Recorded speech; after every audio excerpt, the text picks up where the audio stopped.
Assalamualaikum warahmatullahi wabarakatuh. Selamat siang dan salam sejahtera bagi kita semua.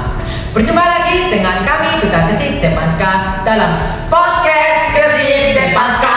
Wow, remaja aktif dan kreatif, waspada resiko remaja. Perkenalkan, nama saya Nito Dan saya Nizan. Jadi ini kok kenapa ya podcast pada sesi ini berbeda dengan sesi sebelumnya? Kan dikarenakan studio tempat kita podcast itu sedang dilakukan latihan untuk persiapan Natalan nanti. Oke. Nah, kali ini kita akan berbincang-bincang mengenai apa, Kak Nida? Hari ini kita akan berbincang-bincang tentang bullying. Bullying. Pernah dengar tuh? Oke, ya bullying pasti tidak asing di telinga para murid SMP Atau remaja di sekolah ya? Ya, atau remaja di sekolah. Apa sih bullying itu menurut Kak Nizan? Menurut saya tuh ya, jadi orang yang punya kekuatan gitu loh ya. Jadi dia tuh merundungkan orang yang lemah. Jadi dia tuh merasa lebih kuat daripada korban itu. Wah, setuju. Jadi itu maksudnya merugikan kan? Merugikan. Ya. Oh ya, jadi itu ya penjelasan mengenai bullying. Ya, betul. Oh ya, apakah Kak Nito pernah melihat kejadian bullying secara langsung? Pernah ya, pernah. Malahan tadi itu barusan sih. Tapi nanti aja karena saya bakal sharingnya waktu di sesi waktu bertanya dengan tamu spesial. Oke. Nah, kali ini kita kedatangan tamu spesial nih, Kak Mina. Siapa itu? Hari ini kita kedatangan tamu adalah Bu Ina selaku guru BK SMPN 8 Surakarta. Kita akan berbincang-bincang mengenai bullying di sekolah.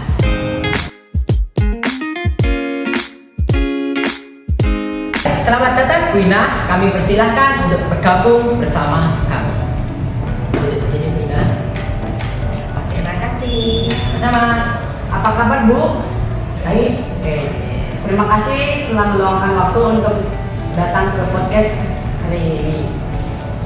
Oke, selanjutnya, jadi Bina, podcast kita kali ini sedang membahas mengenai bullying ya. Nah, kami ingin mengajukan pertanyaan mengenai bullying lah, gitu. Bina bisa jawab dengan santai. Gitu.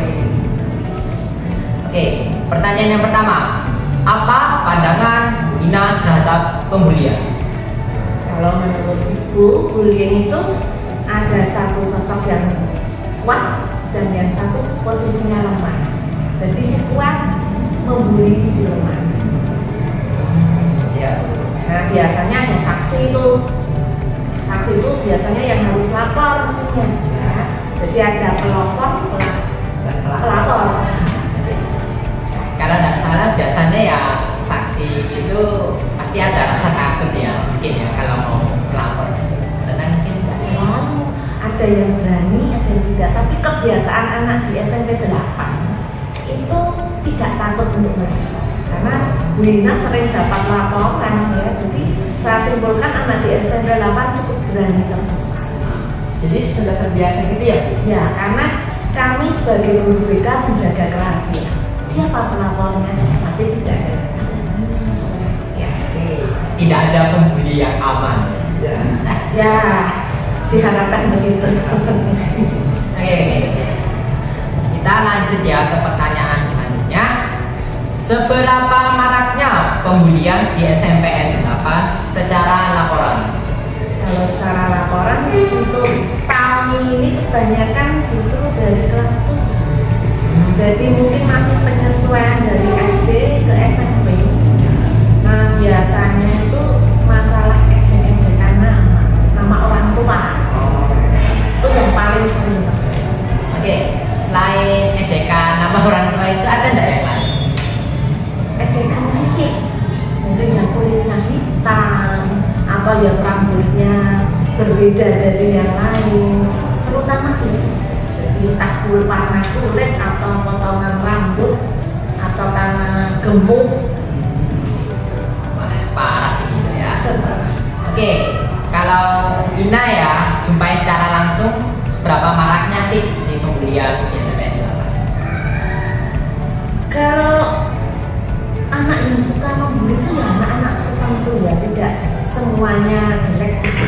Ini anak tertentu yang memang biasanya dari SD-nya tuh mereka sudah satu sekolahan, berlanjut masalah itu munculkan di SMP. Kebanyakan satu sekolah. Dendam yang kita bisa. Iya, berlanjut. Oke. Ke pertanyaan ketiga, apakah kasus bullying di SMPN 8 Surakarta meningkat atau menurun dari tahun ke tahun? Kalau dikatakan menurun dan meningkat sebenarnya kurang tepat karena setiap tahun kondisinya tidak sama. Tetapi bullying yang paling sering dari tahun ke tahun mesti terjadi itu ejekan nama orang. Kalau soal bullying yang lain misalnya malak yang minta uang itu dulu pernah, sekarang hampir tidak ada. Malah Belum pernah dengar. belum pernah dengar. Belum dengar untuk tahun-tahun ini ya. Tapi kalau bullying masalah nama, fisik itu masih terdengar. Oke. Selain kasus bullying tersebut, Bu Ina menjumpai kasus bullying lainnya, Kak? Ya, yang sering saya jumpai itu anak-anak suka main bola dari kertas ya. Guna merampas bola kertas itu bola-bolanya bola gulung-gulung dari kertas itu juga keras. Kalau dilemparkan juga sakit. Nah, anak smackdown lalu dilempar di kertas itu sering Teman saya pernah nih membuat kayak gitu dan dalamnya tuh beda dari yang lain ya. Isinya tuh batu. Wah, Isi sakit dong. kertas ya. Sakit. Pernah jadi korban? Belum kalau gitu. Itu cuma mau buat main bola aja. Dan sampai kesakitan nggak? Enggak, itu dilempar ke orang itu enggak, cuman buat main bola, pengganti bola lah. Katanya pengganti bola. Saya kira mau dilempar ke teman-teman gitu. Mungkin nanti sakit lah. Ya sakit. Kakinya apa nggak sakit ya? Itu kan ada lapisannya, jadi keradam gitu lah. Ada isolasi gitu. Kalau pakai isolasi aman itu. Tapi bisa nggak ceritain seberapa gede ini? Seberapa gedenya kayak bola apa ya? Kalau bola tenis gitu, Bola tenis lebih besar lagi, kayak bola futsal tapi lebih kecil lagi lah. Kalau gimana ya kira-kira segenggam lebih besar sedikit. Ya. Ya, seperti itu. Oke. Nah, ini sharing dari kami ya. Itu kalau jujur aja, saya itu pernah dibullying gitu.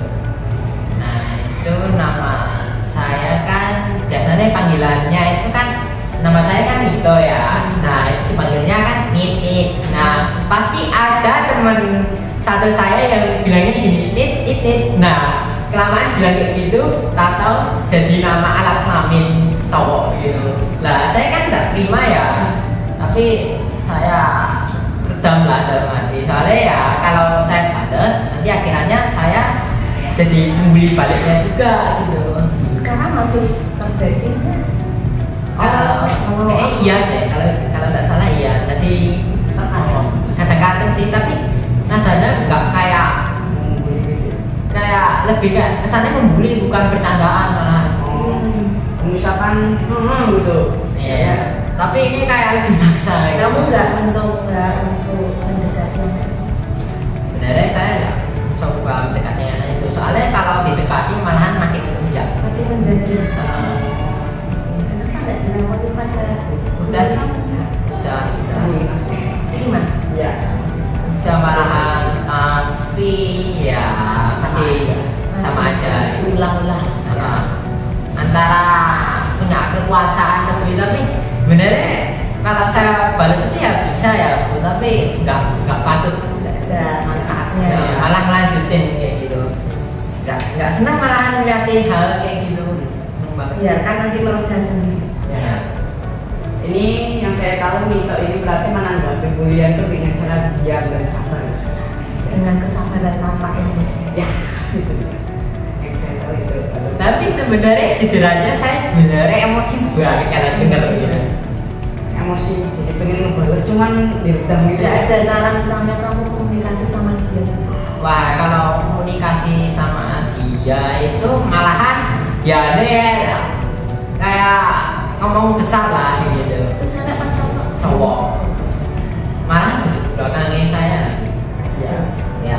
Baju saya juga tadi hampir dioret-oret sedikit gitu. Kapan-kapan Bunda boleh ketemu kan? Boleh. Ya, kapan-kapan coba diajak ketemu Bunda.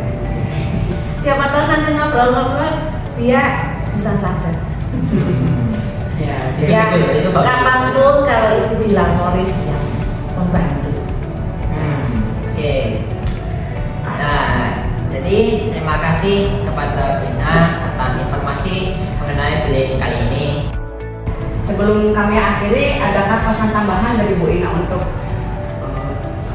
siswa SMPN 8 Surakarta kali ini? Oke. Untuk murid-murid saya tercinta SMP Negeri 8 Surakarta, marilah kita saling menghargai bahwa sesama kita itu tidak ada bedanya dengan kita, punya harga diri dan kita harus saling menghormati. Jangan ada saling membuli karena itu tidak menguntungkan bagi kita. Mari kita ciptakan suasana yang damai, nyaman, dan penuh sukacita untuk belajar bersama. Wah, setuju banget Bu. Aduh, terharu saya. Udah banget artinya itu. Semoga ini terjadi ya. Semoga Bu, semoga. Oke Bu. Jadi itulah guys episode kali ini mengenai bullying. Makasih banget Mbak Bina, makasih banget. Sama. Bina, mari kita mendeklarasikan gerakan anti bullying dengan mengatakan stop bullying untuk masa depan. Siap ya? 3, 2, 1. Stop bullying untuk masa depan. Yuk, dadah. Oke, gitu. Sekarang kita masuk ke sesi kesimpulan. Nah, kesimpulan pada tema pembulian ini itu tidak terlalu rumit ya. Jadi pembulian itu adalah sebuah aksi di mana orang yang lebih punya kekuasaan yang lebih besar itu membuli atau melakukan perundungan atau melakukan diskriminasi lah kepada yang lebih lemah. Nah, biasanya pembulian ini yang paling sering ya itu berupa sebuah pembulian verbal, ya biasalah ejekan nama bapak atau plesetan nama ini. Ya kayak tadi saya sharing itu. Nah, selain itu di pembulian ini sebenarnya ada beberapa banyak jenis ya. Dan jenis pertama itu ada pembulian fisik. Nah, pembulian fisik itu contohnya itu kayak jotos-jotosan lah atau pembulian yang berupa sebabnya luka yang disebabkan itu bukan kayak mental ya, lebih kayak ke kulit gitu. Untuk yang selanjutnya ada yang namanya pembulian verbal. Nah, pembulian verbal ini berupa sebuah omongan atau bicara dari seseorang yang bertujuan untuk mendiskriminasi seseorang. Contohnya kayak ngomong-ngomongan nama bapak gitu. Ada yang nggak suka sih sebenarnya. Dan yang terakhir adalah pembulian secara psikologis. Nah, itu bisa dibedakan jadi dua ya, psikologis verbal atau psikologis secara sosial. Kalau sosial itu lebih menunjukkannya atau lebih ke masyarakat itu kayak ya itu masyarakat juga bisa. Tapi kalau di sekolah itu contohnya gampang sih kayak circle gitu. Circle-circlean ya. Oke. Sebenarnya jenis-jenis bullying itu ada banyak ya, tapi tidak usah lama-lama Karena waktu kita sudah mau habis di sini ya. ya. Kita juga waktunya di sini juga mau habis ya. Jadi kita bakal mendeklarasikan gerakan anti bullying yang kita buat. Masih ingatnya kami dan sini. Oke, siap ya? 3, 2, 1. Stop bullying untuk masa depan. Slogannya Gesit yaitu aku berdiri, aku sehat, aku bertanggung jawab. Podcast Despanska Gesit Rara.